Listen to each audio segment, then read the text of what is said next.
There is a famous saying, success is only the tip of the iceberg.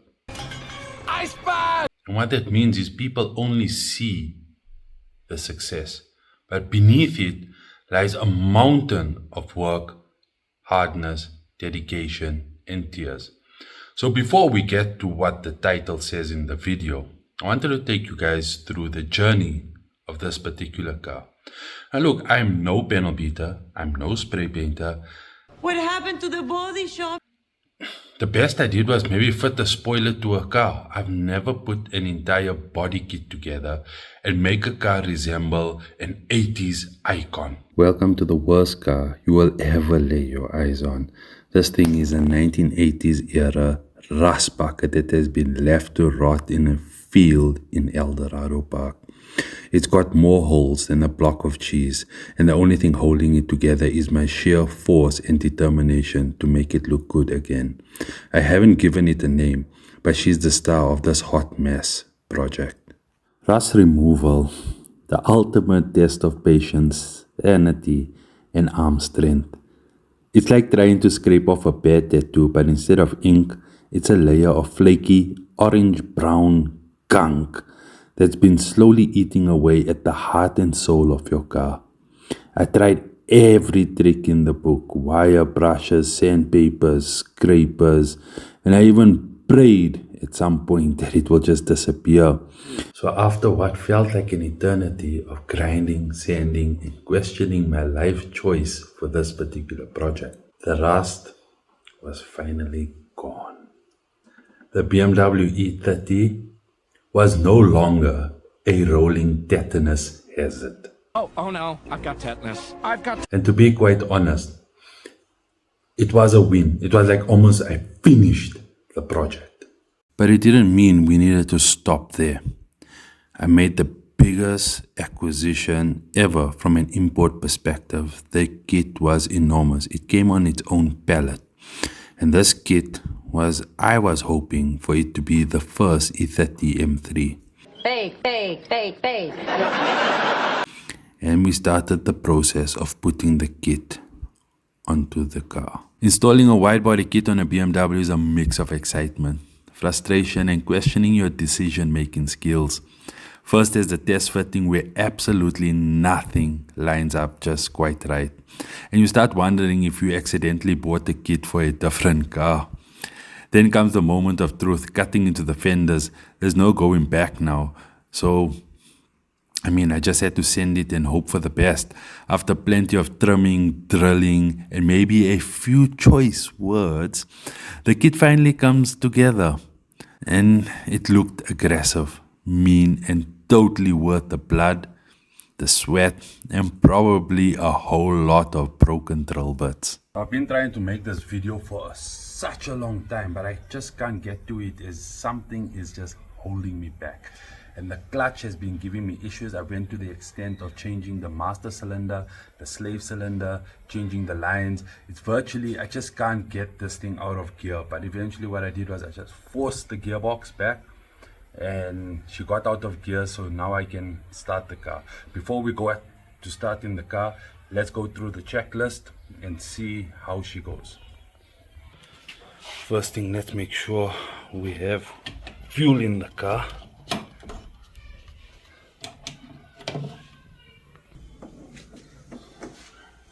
Next, so you guys can see I've been bleeding, replaced all these lines, master slave. I still don't have a clutch.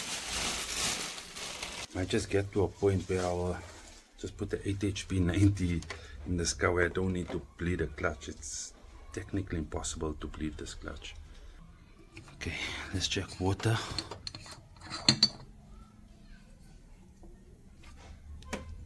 Yeah, there is water in there, so we're good for that.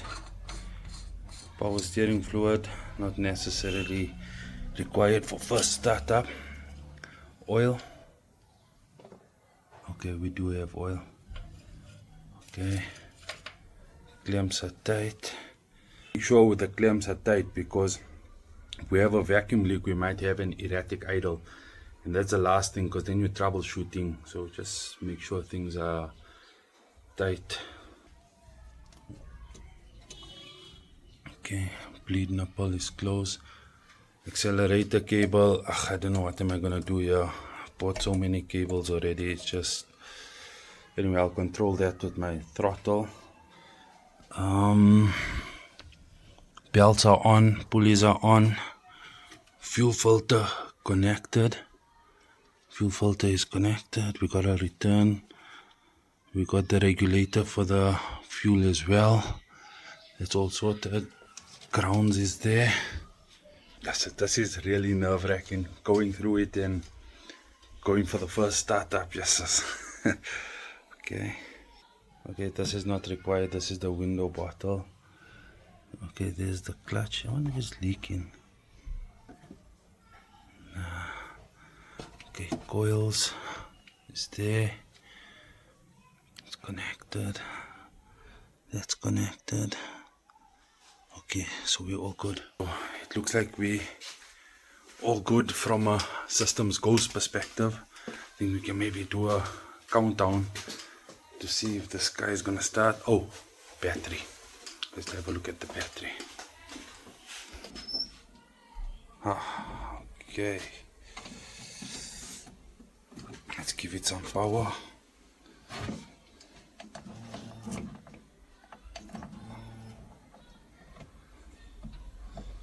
Okay, power on. Now, close up this cap. I hope you guys like my grab handles. GTR style.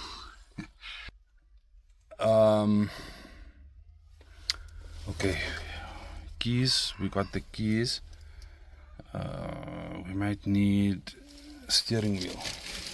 Let's put the steering wheel. It's like an anti-theft device for South Africa. I recommend all E30 owners getting one of these. Okay, steering wheel.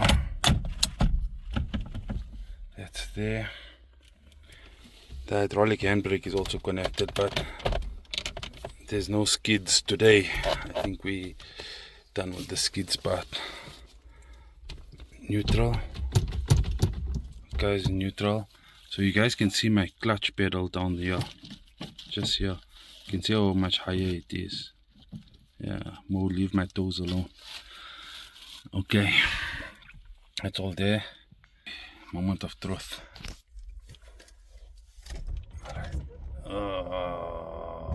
Window wipers. Stop. Come on. Right. That's not a good sign because that battery sounds like it's dying. Let's give it a go.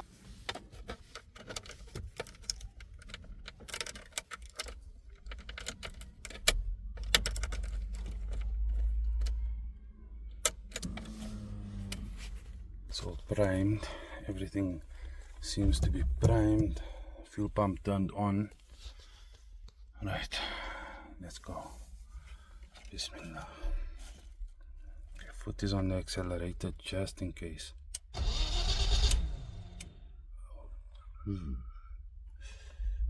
She didn't swing for long. Let's try that again.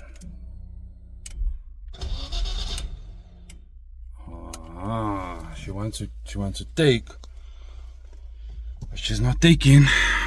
Let's try it again. Bismillah.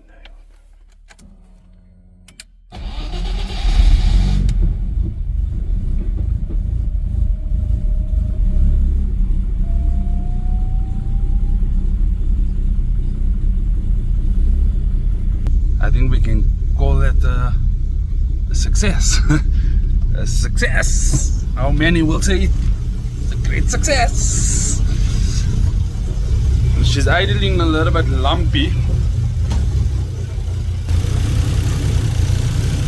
I don't know if it's on the throttle.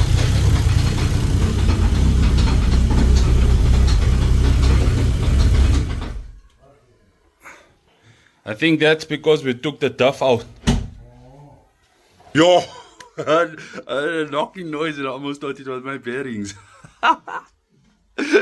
Meantime, I forgot I took out the duff. But glad you guys Had a good laugh on that one. Oh my word. Yo, how quickly I switched the car off. Oh my word. Yeah. So let's see. Up next, we take it for a road test.